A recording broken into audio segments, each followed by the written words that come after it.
નમસ્કાર મિત્રો, આપણી આ ફાર્મર ફેમિલી યુટ્યુબ ચેનલમાં આપ સર્વે દર્શક મિત્રોનું હાર્દિક સ્વાગત છે.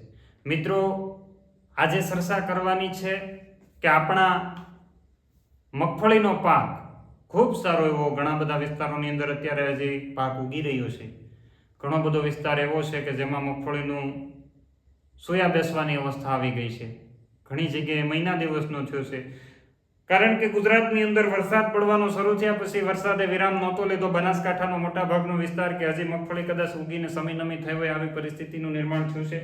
ત્યારે જે જગ્યાએ ખેડૂત મિત્રો આગળ છે ત્યાંની આપણે વાત કરવાની છે. આજની ચર્ચા છે મગફળીની અંદર બેરલનો પ્રયોગ. મગફળી ઉપર બેરલ ફેરવવું એ આપણા માટે ખૂબ અગત્યનું છે. એ ચર્ચા કરવા માટે હું આપની સાથે કૃષિ વિજ્ઞાન કેન્દ્ર કોડીનાર ગીર સોમનાથ ખાતે આવેલું છે, તેમાં એક વૈજ્ઞાનિક તરીકે ફરજ બજાવું છું. અને આજની માહિતી કે જે એક સાચી દિશાની અંદર સંશોધનો થયા છે એ માહિતી આપના સુધી પહોંચાડવાની છે. મિત્રો, યુટ્યુબ ઉપર તમે અત્યારે યુટ્યુબ ખોલો એટલે ખેતીવાડીની માહિતી જે માણસ જોતો હશે એ માહિતી અઢળક લોકો પાસેથી આવવા માંડી છે. પરંતુ માહિતી કોની સાંભળવી, કોની લેવી એ તમારે નક્કી કરવાનું છે. કારણ કે આજના સમયની અંદર કેટલા બધા એવા લોકો બજારની અંદર આવી ગયા છે કે જે આડે ધડ કોઈ પાયા વિહોણી પણ માહિતી આપી દેતા હોય છે. એટલે આવી માહિતીનો ભોગ આપણે ન બની જાય, આવી દવાઓનો ભોગ આપણે ન બની જાય, જેથી કરીને આપણા ખિસ્સા છે એ ખાલી થઈ જાય, ઉત્પાદનની અંદર કંઈ ન મળે.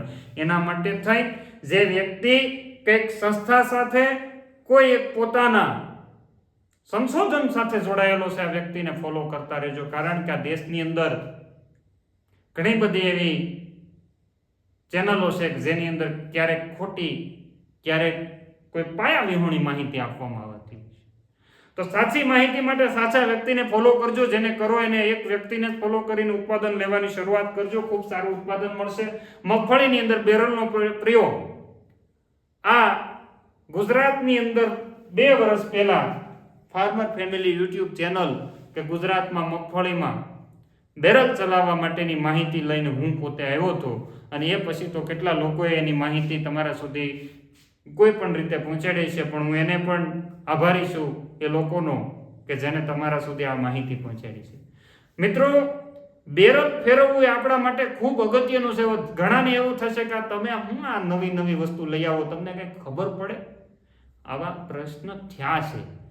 એનું ગયા વર્ષે મેં પ્રૂફ લીધું છે કે એનાથી ઉત્પાદનની અંદર 100% ફાયદો થાય છે. એટલે 10 થી 15% ઉત્પાદન વધારી શકાય. એ ઉત્પાદન મેં જ્યારે સંશોધનોનો અભ્યાસ શરૂ કર્યો ત્યારે મારી સાથે ધારવાડ યુનિવર્સિટી એ પણ આ બાબતે ઓથેન્ટિક સંશોધન દર્શાવે છે ને એ કહે છે કે નહીં, આની અંદર 15% સુધી ઉત્પાદન, એટલે કે 100 મણ મગફળી પાકતી હોય તો 100 ની તમે 15 થી 20 મણ મગફળી વધારે કરી શકો જો તમે બેરલ ફેરવેલું હશે તો.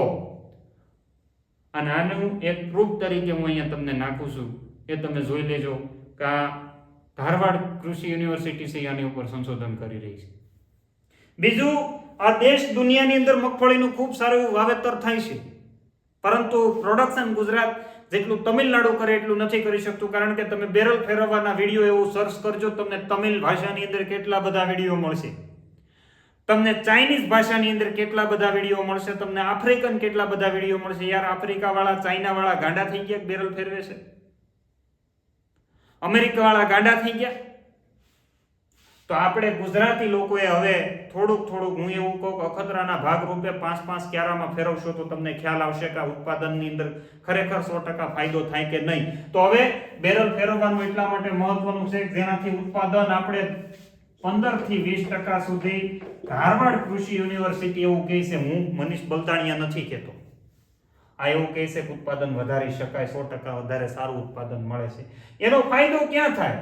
મગફળીનો છોડ છે, તમે સમજી શકો. આપણે ઉદાહરણ સ્વરૂપે સમજીએ કે આ મગફળીનો ઉભળી મગફળી જેને 32 નંબરનું વાવેતર કર્યું છે, GJZ 32, જેને કડવી કહેતા હોય તોય ભલે, બીટી કહેતા હોય તોય ભલે, છે બધી GJZ 32, જેને 128 નંબર KDG 128 નંબરનું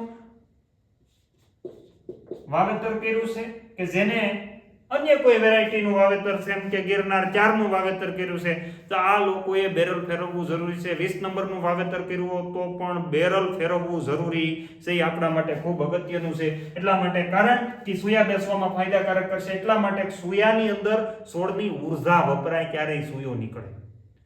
આમનો સૂયો નથી નીકળતો. જેટલો પણ ફોટોસિન્થેટિક આની અંદર થયું છે, જેટલો પણ ખોરાક બન્યો એ ખોરાક સૂયા સ્વરૂપે તમારા ડોડવા સુધી પહોંચાડવાનો છે. કારણ કે તમને ઉત્પાદન તો જ મળશે કે સૂયાની લંબાઈ ઓછી હશે. તમે જોઈ લેજો તો તમને ખ્યાલ આવશે. એટલે સૂયા બેસાડવામાં ફાયદાકારક થશે, કારણ કે જમીનને અડાડી શકે.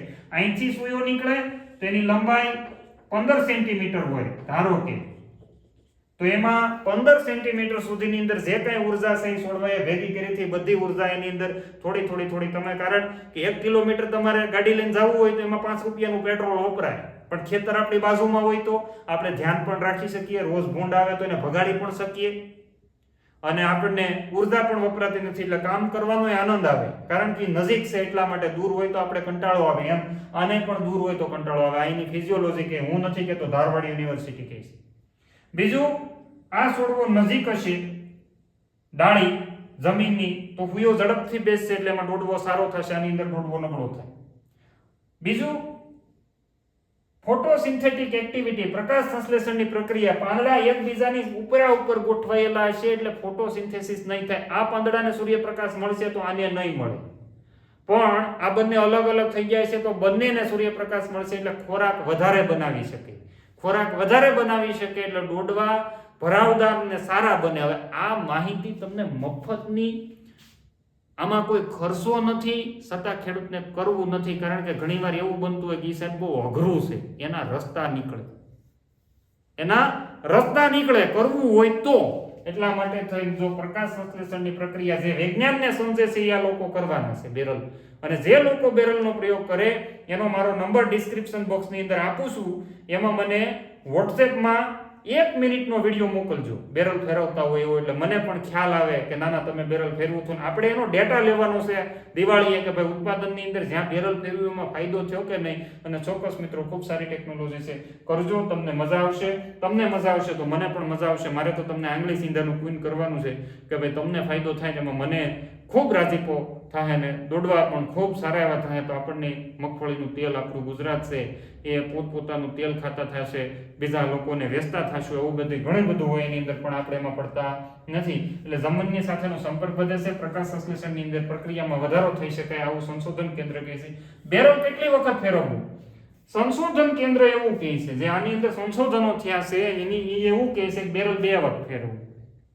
એક સૂયા બેસતી વખતે, એટલે કે 40 થી 50 દિવસની મગફળી થાય ત્યારે બેરલ ફેરવવાનું છે, અને 65 થી 70 દિવસની થાય એમ 2 વખત બેરલ ફેરવવામાં આવે તો ઉત્પાદનની અંદર ખૂબ સારો વધારો લઈ શકાય. એવું યુનિવર્સિટી, જે સંશોધન કેન્દ્ર અત્યારે ખાસ કરીને ધારવાડ યુનિવર્સિટીની અંદર થયું છે, એ લોકો આવું જણાવે છે.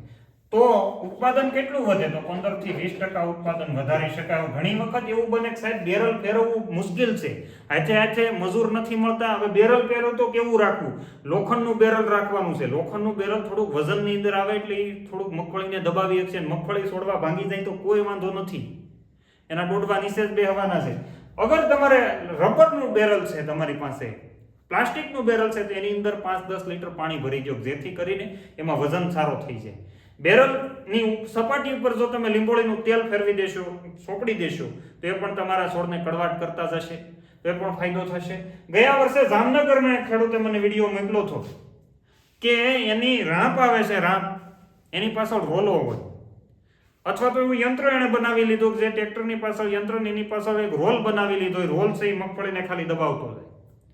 એટલે મિની ટ્રેક્ટર ચાલતું હોય અથવા મોટું ટ્રેક્ટર ચાલતું હોય, તમે સહેલું હાથી હાંકતા હોય ત્યારે તમે આ કરી શકો. અથવા તો તમે દોરી બાંધી અને બળદ દ્વારા ચલાવતા હોય તો આંતરખેડ જ્યારે કરતા હોય ત્યારે પણ આ બધા જુગાડ આપણા ખેડૂતોએ જ કરેલા છે. કોઈ સંશોધન કેન્દ્રની અંદર કે કોઈ મનીષભાઈએ નથી કર્યા, બધા જ ખેડૂતોએ કરેલા છે. તો તમે પણ કરી શકો, ઈઝી વસ્તુ છે. તો આ વસ્તુ અપનાવજો.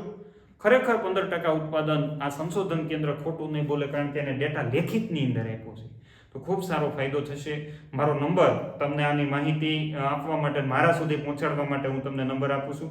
નંબર ઉપર ફોન કરવો મને કોઈ વાંધો નથી, તમે ફોન કરો તો, પણ ફોન કરવાનો સમયગાળો સવારે 9 વાગ્યાથી લઈને બપોરે 12:30 વાગ્યા સુધી, બપોર પછી 2:30 વાગ્યાથી લઈને સાંજના 6 મેક્સિમમ 7 વાગ્યા સુધી પછી, કારણ કે હું પણ સામાજિક જીવન સાથે સંકળાયેલો છું.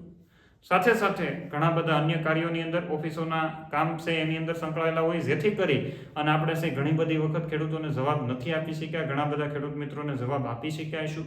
એટલે એની કોઈ રંજ ન રાખવી, રંજ રાખ્યા વગર એક રિંગ મારવાની મર્યાદા સાથે હું તમને જે નંબર આપું છું, મારો નંબર લખી લો, 70 47 00 52 34.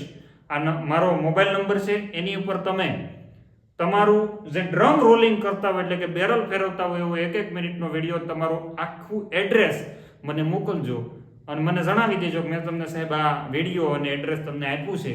હું તમને દિવાળીએ સંપર્ક કરી કે ભાઈ તમને ખરેખર ઉત્પાદનની અંદર ફાયદો થયો કે નથી. મિત્રો, ખૂબ સારી ટેકનોલોજી છે, પણ આ દુનિયા છે ને તમને નહીં રહેવા દે, કારણ કે એને ભેગું જ કરવાનું છે. એટલા માટે થઈ તો આપણે આવી ટેકનોલોજીને વધારે ખેડૂત મિત્રો સુધી પહોંચાડીએ. અન્ય લોકોને ફરજિયાત એકવાર તમારા વોટ્સએપના સ્ટેટસની અંદર તમે ડ્રમ રોલિંગ કરતા હોય, આપણા આ વિડીયોની લિંક છે એ રાખજો, જેથી કરી અને અન્ય લોકોને પણ આ માહિતી મળી રહે, જેથી કરીને આપણા દેશનો ખેડૂત છે એને આગળ લાવી શકીએ. આ દેશનો ખેડૂત મજબૂત હશે ને તો આ દેશનો પાયો કોઈ નહીં ઉખેડી શકે, અને આ દેશ મજબૂત હશે તો આપણને દુનિયાની અંદર મહાસત્તા બનતા કોઈ નહીં રોકી શકે. આટલી માહિતી આપના સુધી પહોંચાડવાની હતી. ચેનલમાં નવા હોય તો સબસ્ક્રાઇબ કરી દેજો, લાઇક કરવાનું અને ચેનલને શેર કરવાનું નહીં ભૂલતા. મિત્રો, આ મફતની માહિતી છે, ઝાઝા બધા ખેડૂત મિત્રોને મળી રહે એવો મારો પણ આગ્રહ છે. અસ્તુ, આભાર, જય હિન્દ, ભારત માતા કી જય.